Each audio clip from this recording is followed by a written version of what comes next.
আসসালামু আলাইকুম।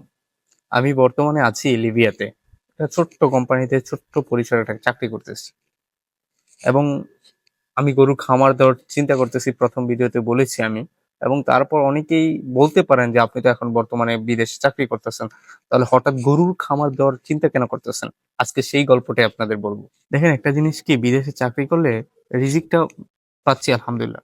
কিন্তু বিদেশের চাকরিতে তেমন একটা স্থায়িত্ব নাই যা আপনি লং টাইম নিয়ে চিন্তা করতে পারবেন। সো দিন শেষে আমাদের ওই নিজের মাতৃভূমি দেশে ফিরতে হবে। সো সেই দিকটা আমি চিন্তা ভাবনা করে অনেক ব্যবসার কিছু কথা ভেবেই আমি গরুর ব্যবসাটা বেছে নেওয়ার পিছে কয়েকটা কারণ আছে। প্রথমত বাংলাদেশে গরুর গোস্তের চাহিদা সবসময় থাকে। সেকেন্ড কুরবানিদের সময় গোস্তের চাহিদা ভালো মানের গরুর চাহিদা সবসময় থাকে। এবং তৃতীয়ত আমি এমন একটা কাজ করতে চাচ্ছি যেটার মধ্যে ধৈর্য, পরিশ্রম সকল কিছু মিশিয়ে আছে। তবে আমি এখনই শুরু করছি না। আজ বা কাল শুরু করছি না। আমি চাচ্ছি ১ম এ শিখতে ব্যাপারটা, জানতে অনেক অভিজ্ঞ খামারিদের ভিডিও দেখছি, আমি অনেক বই পড়ার চেষ্টা করতেছি এবং অনেক পিডিএফ দেখতেছি। দেন আমি স্টার্ট করব। আবেগের বয়সে কোনো কিছু আমি স্টার্ট করতে চাচ্ছি না, শুরু করতে চাচ্ছি না। আমি চাই ইনশাআল্লাহ ২০২৭ সালে আমার গরুর ফার্মটা শুরু করতে। আর সেই জন্যই আমি আমার যাত্রাটা এখান থেকে শুরু করেছি।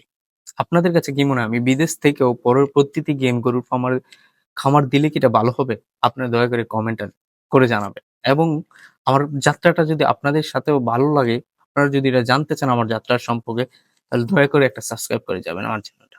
Thank you.